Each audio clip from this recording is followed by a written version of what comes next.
Operación Cóndor, Pacto Criminal. Escrito de Stella Caloni. Capítulo 11. El Cóndor en Brasil.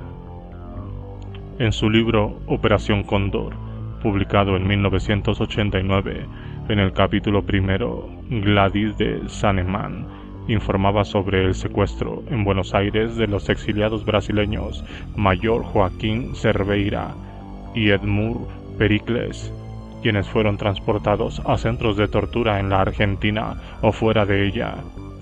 Edmur desapareció al igual que otros exiliados brasileños como João Batista Rita, Pedro Lachechia, los hermanos Carvalho, Onofre Pinto, Van e Elga.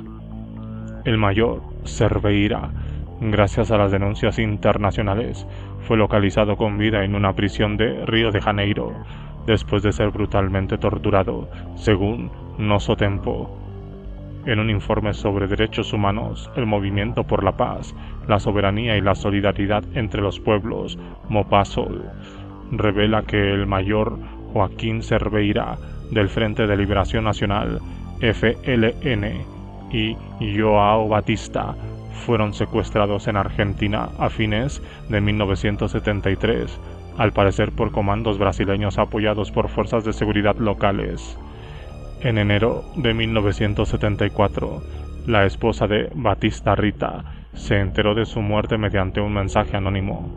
Otros brasileños desaparecidos en Argentina antes y durante la dictadura que cita el informe son Sidney Márquez dos Santos, Francisco Tenorio Cerqueira, Luis Dolago Farias, Jorge Alberto Basso, secuestrado un mes antes del golpe, al parecer con intervención de la AAA, Walter Nelson Fleury, Sergio Fernández Tula, Roberto R. Rodríguez, María Regina Marconde Pintos, también secuestrados en abril de 1976, Víctor Carlos Ramos, quien podría haber sido secuestrado en la zona fronteriza, Francisco Tenorio Jr., Tenorino, era músico y tenía 35 años cuando vino a Buenos Aires como integrante del grupo que acompañaba al poeta Vinicius de Moraes y a Toquino en el marco de una gira por varios países. El 18 de marzo de 1976 salió de un hotel en el centro de la capital de Argentina para buscar cigarrillos. Nunca regresó. Sus compañeros, desesperados, golpearon todas las puertas. 10 años después, el 20 de mayo de 1986, la revista Senor, actualmente llamada Istoe, reveló que Tenorio había sido visitado por el ministro consejero de la Embajada de Brasil en Buenos Aires, Marcos Cortés, cuando estaba secuestrado en la Escuela de Mecánica de la Armada, ESMA, pocos días antes de su asesinato. Pero en aquellos días ni la embajada ni la Cancillería brasileña respondieron a las cartas de sus compañeros y familiares. Organismos humanitarios de Brasil reconstruyeron el crimen de Tenorino y se conoció que la ejecución del músico se produjo unos días después de la visita del diplomático Cortés. Su muerte y su paso por la ESMA fue relatada por un exmarino de esa institución, Claudio Vallejos, quien sostuvo que Tenorio fue torturado por los marinos argentinos y por los brasileños, entre los que recordaba el nombre del mayor del ejército de Brasil, Suaza Baptista Vieira. Lo torturaron durante 2 días con los métodos comunes, la picana eléctrica. Nosotros, los de la ESMA, queríamos conocer sus contactos en Argentina. Los brasileños se interesaban por saber quiénes eran los músicos que participaban en política en su país. Vimos que era inocente y llegamos a la conclusión que el Servicio de Inteligencia de Brasil también sabía esto, pero que tenía amigos comunistas. Para nosotros ya no interesaba, relató Vallejos. Entonces el mayor Baptista Vieira bajó el pulgar porque, si quedaba en libertad, podía denunciar a ambos gobiernos. Así, Tenorino, después de ser brutalmente torturado, fue ejecutado por el capitán Alfredo Astiz, según dijo Vallejos, quien está acusado por crímenes de lesa humanidad, no solo en Argentina sino en Francia, Suecia y otros países. En este caso, uno de los integrantes del grupo de tareas GT3 de la ESMA, el torturador y ex capitán Jorge Tigre Acosta, escribió a la Embajada de Brasil en Buenos Aires una carta para informarles del fallecimiento del ciudadano brasileño Francisco Tenorio Jr., quien, se decía, estaba a disposición del Poder Ejecutivo, pero no explicaba la causa de su muerte y tampoco los diplomáticos lo demandaron. Esto y los secuestros anteriores demostraron que Brasil ya actuaba en conjunto con Argentina desde 1973 en una incipiente Operación Cóndor, incluso con el auxilio de grupos de inteligencia argentinos y la AAA. En 1974, la presencia del general João Baptista Figueiredo al frente del temible servicio de inteligencia brasileño aseguró una mayor cooperación. Brasil, Paraguay y Uruguay.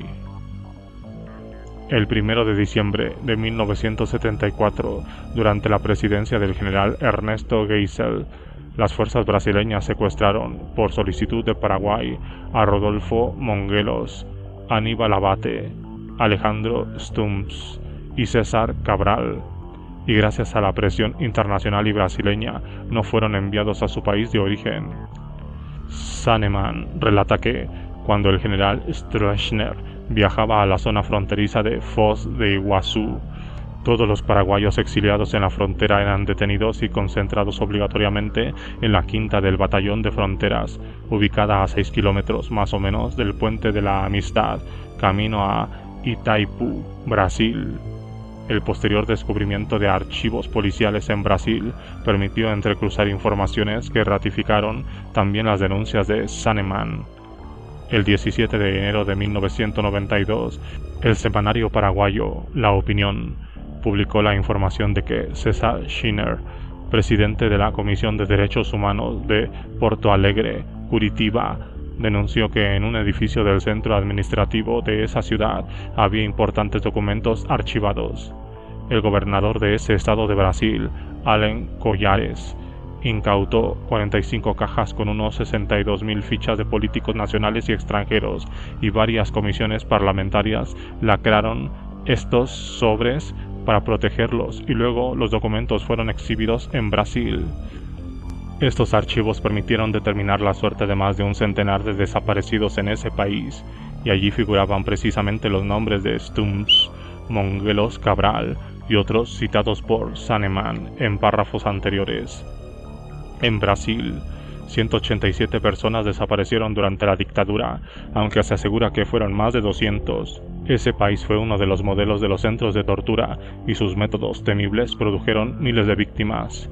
Una comisión investigadora del estado del Río Grande do Sul, presidida por el diputado Antonio Maragón, estudió los archivos de la policía política brasileña del tan temido Departamento de Orden Político y Social, DOPS, cuyos primeros indicios habían surgido en septiembre de 1991, más de un año antes del descubrimiento de los archivos de Paraguay. El contenido de estos documentos obligó a la instalación de una comisión investigadora en junio de 1992, cuando se comprobó que el espionaje político seguía vigente aún después de la disolución del DOPS. Entre la documentación de esta comisión se encuentran informes confidenciales del DOPS de marzo de 1978 con órdenes para localizar y detener a unos 25 uruguayos a pedido de la dictadura de Uruguay. Existe un sello al pie de la solicitud que indica: el destinatario es responsable por la manutención del secreto, y advierte que, en caso de localizar a los investigados, se pide el máximo secreto. En la lista figuran Rubén Alberto Collins, Francisco Laureso, Hilda Díez Mena, Luis Eduardo Andreolo, Juan José Montaño, Gonzalo Fernández Gómez, Dante Bregonzi, Ángel Acevedo Durán, Adelina Braceli, Pablo Barroso Mura, Luz Díez Olazábal, Gabriel Kertes, Harley La Cuesta, Víctor Walter Muñoz, Alberto Washington Perdomo, Luis Alberto Poggi, César Daniel Castro, Rafael Pin Zabaleta, Hernán Feliciano Presnoy y Luis Diego Sobrino Berardi. El periodista uruguayo Samuel Blixen, quien investigó este tema, sostiene que existía un informe sobre la vigilancia de una reunión mantenida en Porto Alegre por el político uruguayo Wilson Ferreira Aldunate en febrero de 1983, donde se había citado con un grupo de militantes de su partido. 2 agentes uruguayos y brasileños fueron los encargados de instalar micrófonos en la habitación 1203 en el 6º piso del City Hotel en esa ciudad brasileña. Las copias de los informes fueron entregadas al embajador uruguayo en Brasil, Alfredo Platas. En este mismo sentido, un documento confidencial enviado por la Embajada de Brasil en Paraguay informa a la policía de Stroessner sobre una reunión de exiliados paraguayos en Resistencia, la capital del Chaco, provincia argentina fronteriza con Paraguay. Entre los nombres citados figura precisamente el del médico Agustín Goiburu, quien, como veremos, se transformó en uno de los casos más emblemáticos de la Operación Cóndor. De las relaciones de Brasil con Paraguay hay suficientes documentos, entre ellos la citación enviada por el general Alejandro Frestes Dávila, jefe de la Esmagenfa, dirigida al general Francisco Brites, para informarle sobre una reunión que iba a transcurrir entre el 3 y el 7 de mayo de 1976, en la que participarían en la Cuarta Conferencia Bilateral de Inteligencia entre los ejércitos de Brasil y Paraguay. El sumario estaba referido a actividades subversivas internas y su conexión con el exterior desde el mes de noviembre de 1974 a la fecha. El documento está fechado el 27 de abril de 1976 y lleva el membrete del Comando en Jefe de las Fuerzas Armadas de Paraguay. Otro documento confidencial de la Embajada de Brasil en Paraguay contenía un informe detallado de exiliados políticos en Resistencia, Argentina, donde aparecen detalles de cada uno de los nombrados, entre ellos el doctor Agustín Goiburu, Liborio Ramón Alderete, Alipio Morinigo, Ignacio Benigno Fernández, Ignacio Barrios Samaniego y Julio Vargas. El 7 de julio de 1976, Fretes Dávalos envió a Pastor Coronel, jefe de investigaciones de la policía de Stroessner, una invitación para asistir a una conferencia del general brasileño João de Oliveira Figueiredo, quien iba a hablar entre sus amigos paraguayos sobre los principios fundamentales en los que se basa un servicio nacional de inteligencia. En uno de los informes figura una lista de paraguayos y su ubicación en distintas ciudades brasileñas, entre ellos Remigio Jiménez, quien residía en São Paulo y que aparece en el primer libro de Sanema sobre la Operación Cóndor como secuestrado en Brasil y entregado a Paraguay en 1978. Aníbal Abate y Rodolfo Mongelos, residentes en Foz do Iguazú, y que también son citados por la América como secuestrados por las fuerzas militares brasileñas. Existen varias solicitudes de colaboración para la detención de disidentes brasileños, como el caso de Noemi Díaz Martínez, antropóloga de 25 años que realizaba estudios en una reservación indígena a 300 kilómetros de Itaipú, en Paraguay, o de Sidney Goncalves Lina, en Asunción. Asimismo, en un cable del Ministerio del Interior, sección Claves y Cifrados, firmado por Moisés de Oliveira, jefe de la Policía Federal, Guaira, Brasil, se solicita al Departamento de Investigaciones de Paraguay que envía una nota oficial para entregarle al prisionero José Carlos María Ríos, que se encuentra detenido en Río de Janeiro. El documento está fechado el 23 de octubre de 1979. Pero uno de los casos que tuvo más difusión pública fue el secuestro de los ciudadanos uruguayos Lilian Celiberti, Universindo Rodríguez y sus 2 hijos, de 9 y 3 años, el 12 de noviembre de 1978 en la terminal de ómnibuses de Porto Alegre, Brasil. En dicha operación participaron un grupo de contrainformación de la dictadura uruguaya y miembros del DOPS, los que tuvieron a su cargo la responsabilidad de secuestrarlos y entregarlos a sus colegas de Uruguay. Al frente del llamado Operativo Zapatos Viejos estaba el capitán brasileño Eduardo Ferro y por Uruguay, Glauco Giannone. El Estado Mayor del Tercer Cuerpo del Ejército de Brasil había dado su autorización, pero esta operación fue denunciada por varios medios de comunicación y el general João Figueiredo dijo, para justificarse, que la familia había abandonado voluntariamente Porto Alegre y viajado hacia Uruguay, donde estuvieron detenidos 5 años.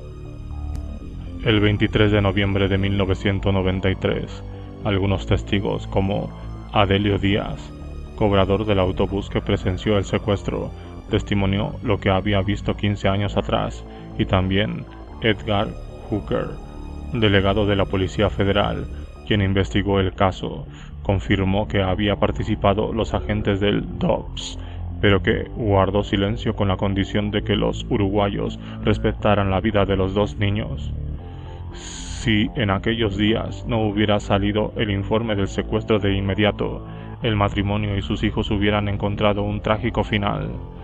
Sobre este caso, Mauricio Ligardo publicó en su libro Confesiones para un genocidio el testimonio de Hugo García, un militar de inteligencia de Uruguay que participó en el secuestro de Celiberti y Rodríguez. Desde un primer momento yo hablé de esto. Estando yo en Uruguay, alerté de esto. Voy a contar a grandes rasgos el caso. Es que Lilian Celiberti y Universindo Rodríguez fueron secuestrados en Porto Alegre. Eso salió de una operación que la compañía de contrainformaciones inició en Montevideo contra el Partido por la Victoria del Pueblo. Unos miembros de este partido hablaron en la tortura y dijeron que sus contactos los tenían en Brasil y que a través de Porto Alegre en Brasil venía el periódico clandestino para ser distribuido en Uruguay y que los contactos eran Lilian Celiberti y Universindo Rodríguez. La compañía, el grupo especial donde García recibió adoctrinamiento anticomunista y otros temas de inteligencia de acuerdo a su relato, planeó ir a Brasil a secuestrarlos. Primero lo planearon sin el consentimiento de los militares brasileños, pero luego vieron que podía ser peligroso, se podía crear un conflicto y optaron por tomar contacto con los brasileños y con el DOPS.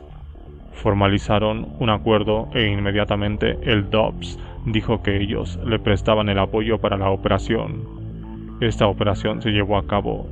Se secuestró a Lilian y Universindo y a los niños, pero algo les falló a mis jefes. Llegaron unos periodistas en el momento en que estaban en el secuestro y claro, los periodistas fueron inmediatamente a denunciar el caso de que había ocurrido un secuestro allí. Mientras tanto, Universindo, Lilian y los niños eran trasladados a Uruguay. Como esto había sido denunciado, a los militares no les quedó otra posibilidad que entregarles los niños a los abuelos. La policía declaró que Lilian y Universindo habían sido apresados en territorio uruguayo intentando entrar al país, portando armas, documentos falsos y propaganda subversiva. Todo esto es mentira. El armamento era de la misma compañía. Los documentos falsos se los preparó la compañía. Yo les saqué las fotos, les saqué las huellas dactilares a ellos. Luego del secuestro se trasladaron al Uruguay un grupo de periodistas y abogados brasileños. Nosotros tuvimos la misión de vigilarlos en el hotel y nos dieron el salón rojo de la casa de gobierno. Yo ya en esa época andaba muy resentido. Debido a todo esto llamé al hotel y hablé con el abogado Omar Ferri y le dije: yo soy una persona que sabe que ustedes están siendo vigilados en este momento. Ustedes vienen por el secuestro de Lilian y Universindo en Porto Alegre. Yo soy la persona que participó en el secuestro. Les pido que ustedes tengan cuidado. En Montevideo no hay mucha seguridad. De pronto a ustedes los atropellan con un auto.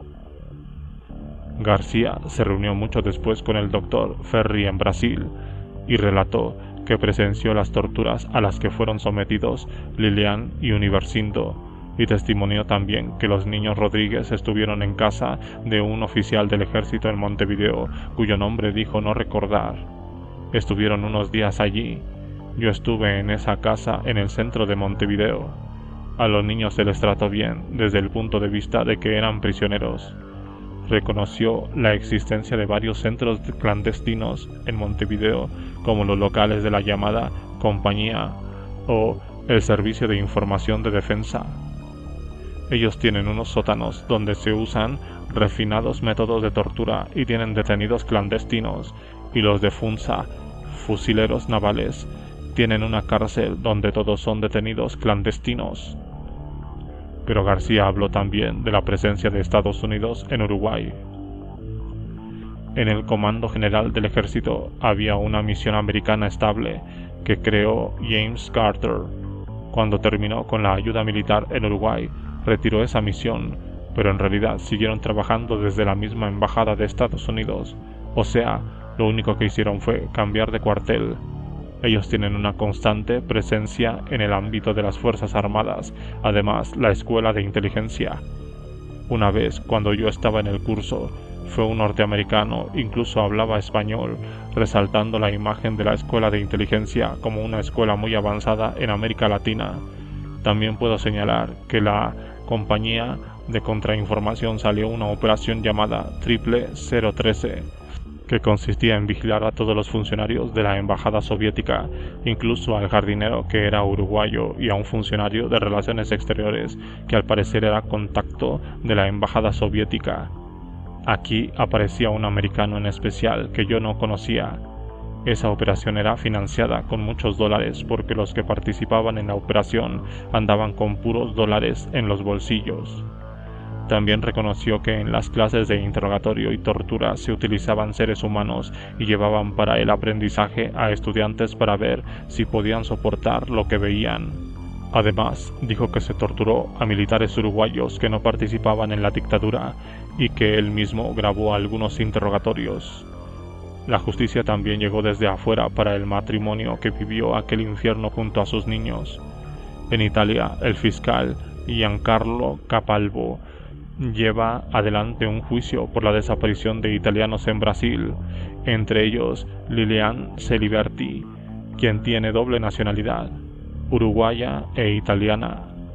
En ese proceso, que en 1999 fue enriquecido por nuevos datos y documentación de archivos, se confirmó la participación de un grupo de contrainformación de la dictadura uruguaya y los miembros del DOPS. Argentinos desaparecidos en Brasil. En esta cronología del horror, un documento que vimos en los primeros días de la revisión de los archivos y que desapareció después, era un informe sin firma dirigido a Pastor Coronel desde Brasil, donde mencionaba como un dato del buen trabajo de los brasileños la desaparición de varios argentinos en Brasil. En 1974, el estudiante Enrique Ruggia. En 1978, el periodista Norberto Abeguer, que había sido apresado en el aeropuerto internacional de Galeão, en Río de Janeiro, cuando ya estaba en funciones el Cóndor. Mencionaba como detenidos en operación conjunta a Lorenzo Viñas, estudiante de 24 años, y Jorge Adur, sacerdote de 48 años, tomados en Uruguayana, la frontera del Río Grande de Sul con Argentina. El informe data de 1981, pero otros datos de derechos humanos confirman que además fueron entregados en el aeropuerto del Galeão en 1980. Horacio Domingo Campiglia, de 30 años, y Mónica Susana Pinus Bistock, y más tarde Gregorio Breckstein. Varios de ellos estaban en tránsito y algunos desde México, lo que hizo sospechar a los exiliados argentinos en ese país que había una infiltración, por medio de la cual se avisó a Argentina sobre estos viajes, y los servicios de seguridad a los Cóndores habrían realizado el operativo conjunto de los secuestros. Todos están desaparecidos. Solo hasta 1996 Brasil reconoció las muertes de Ruggia, aparentemente fusilado en el estado de Panamá, y de Adu. En 1969 el Departamento de Orden Político y Social, DOPS, se había reforzado por órdenes de la Marina y Aeronáutica. Esto se amplió con una más fuerte coordinación en el Departamento de Operaciones Internas, DOI. De todos ellos aparecen informes en los archivos de Paraguay. El destape brasileño, año 2000. El 27 de abril del 2000, la Corte Suprema de Brasil ordenó al gobierno del presidente Fernando Henrique Cardoso responder a la solicitud del juez de Argentina Claudio Bonadio en referencia al secuestro y desaparición de 3 argentinos entre marzo y junio de 1980, Mónica Susana Timus y Horacio Campiglia, desaparecidos durante una escala en el Aeropuerto Internacional de Río de Janeiro, y Lorenzo Ismael Viñas, en Uruguayana, la frontera común. Esto provocó el esperado destape sobre la participación de los militares brasileños en la Operación Cóndor. El ministro de Defensa, Geraldo Quintão, dio un plazo a las Fuerzas Armadas para entregar la información necesaria. Los jefes militares argumentaban que en estos no figura la Operación Cóndor, pero todos los datos surgidos de las investigaciones y de los archivos de Paraguay evidenciaban lo contrario. El 14 de mayo, el periódico O Globo sostuvo que el Servicio de Inteligencia Nacional, SIN, de Brasil, proveyó información que ayudó a crear la DINA, Policía Secreta de Chile, y que habría colaborado con el golpe contra Salvador Allende en 1973. Según documentos desclasificados, 14.000 páginas, en Estados Unidos y las investigaciones del periodista estadounidense John Digges, había en Brasil 3 campos especializados en técnicas de interrogatorios para prisioneros que incluían métodos de exterminio. Al parecer, víctimas de la dictadura chilena habrían identificado a torturadores que hablaban en portugués. O Globo también citó los archivos de Paraguay. Un jefe de la CIA en Santiago, Day Warren, habría contactado a los brasileños con el exdirector de la DINA, Manuel Contreras. Los documentos confirman que el expresidente George Bush y Henry Kissinger conocían la Operación Cóndor. En tanto, además de los 3 desaparecidos argentinos mencionados, la lista agregó a Enrique Ruggia, 1974, Jorge Oscar Adu, 1980, y el periodista Norberto Habeger, 1978, reconocidos como tales por el Estado brasileño. De igual manera, existe un listado trágico de brasileños desaparecidos en Argentina. El 8 de mayo, un alto militar brasileño, el coronel Carlos Alberto Ponzi, jefe del SIN en Río Grande do Sul, que limita con Argentina y Uruguay, confesó al Jornal do Brasil que su país intervino en operaciones conjuntas como la denominada Cóndor. Fue una guerra sucia y feroz. ¿No debimos defendernos? Había un intercambio constante de informaciones. Ponzi sostuvo que las izquierdas se habían unido y actuaban juntas, y por lo tanto se decidió a atacarlos de la misma manera.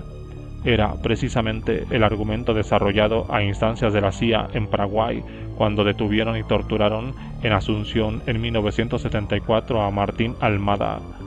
El presidente Cardoso ordenó la apertura de los archivos cuando el exgobernador de Río de Janeiro, Leonel Brizola, exigió que se investigaran las muertes, siempre sospechosas para él, de los expresidentes João Goulart y Juscelino Kubitschek. El 12 de mayo, la Cámara de Diputados nombró una comisión de 11 legisladores para investigar el posible asesinato de Goulart, quien murió aparentemente por un ataque cardíaco el 6 de diciembre de 1976 en Argentina. Goulart fue depuesto en 1964 por el golpe de Estado que instauró la larga dictadura militar en Brasil. Cuando murió Goulart, los gobiernos de Videla y Ernesto Geisel prohibieron la autopsia. A su vez, Kubitschek, quien gobernó hasta 1961, murió también en agosto de 1976 en un accidente en Brasil. El periódico brasileño Folha da São Paulo informó el 21 de mayo que el comandante del ejército brasileño en aquellos momentos, Silvio Frota, había solicitado la detención e incomunicación absoluta de João Goulart solo 3 meses antes de su sospechosa muerte.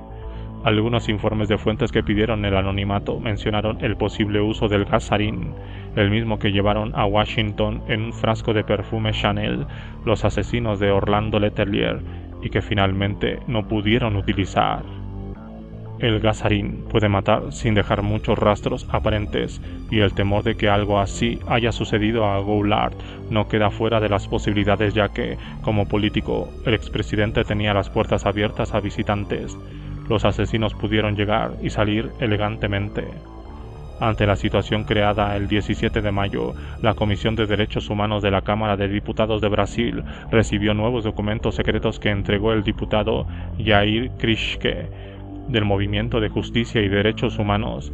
Entre ellos estaba una solicitud de Videla enviada en junio de 1978 al general Ernesto Geisel con una lista de argentinos subversivos ante el temor de que pudieran aguar el campeonato mundial del fútbol de ese año. Según Krischke, en esta lista están los nombres de varios detenidos desaparecidos.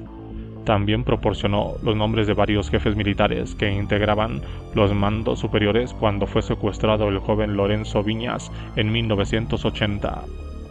Alentada por el destape, la psicóloga argentina Lilian Ruggia relató al diario La Jornada los años de la dolorosa búsqueda de su hermano Enrique Ruggia, quien cuando tenía 18 años se fue con un grupo de brasileños que estaban refugiados en Buenos Aires para iniciar, según creía, una nueva acción contra la dictadura. El grupo brasileño había llegado a la Argentina huyendo del golpe militar en Chile, donde estaban como refugiados y quedaron atrapados en una ciudad que pronto se convertiría en un coto para cazar izquierdistas. Relató Ruggia que alguien llegó un día a ver a este grupo donde estaban los hermanos Joel y Daniel Carvalho y Onofre Pinto, ligados a la guerrilla de Vanguardia Popular Revolucionaria, VPR, a los que aparentemente se convenció de regresar clandestinamente para iniciar una acción. Mi hermano era un joven muy sensible, estábamos estudiando ambos y no teníamos una militancia política. Sintió admiración por aquellos luchadores. Al parecer existió un nuevo plan en Brasil de tratar de atraer a los militantes y por eso mandaron a 2 colaboradores, exguerrilleros quebrados, a la Argentina, entre ellos una mujer.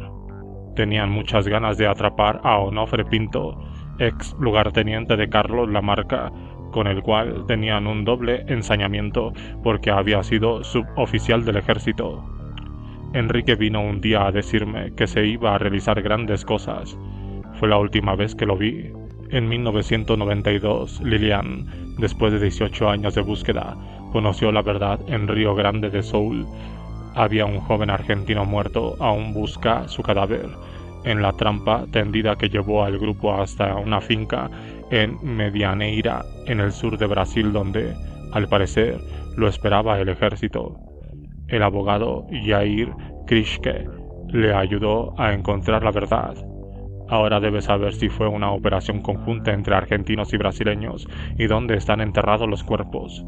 El gobierno de Brasil reconoció a Ruggia como desaparecido. El 26 de mayo de 2000, el arzobispo de Río de Janeiro, Eugenio Sales, dijo que durante la dictadura brasileña huyó a proteger a más de 5.000 refugiados políticos del Cono Sur, en su gran mayoría argentinos. Mi miedo era la policía argentina. Yo sabía que andaba por aquí deteniendo y matando gente, confesó el religioso en un reportaje publicado por el Jornal do Brasil.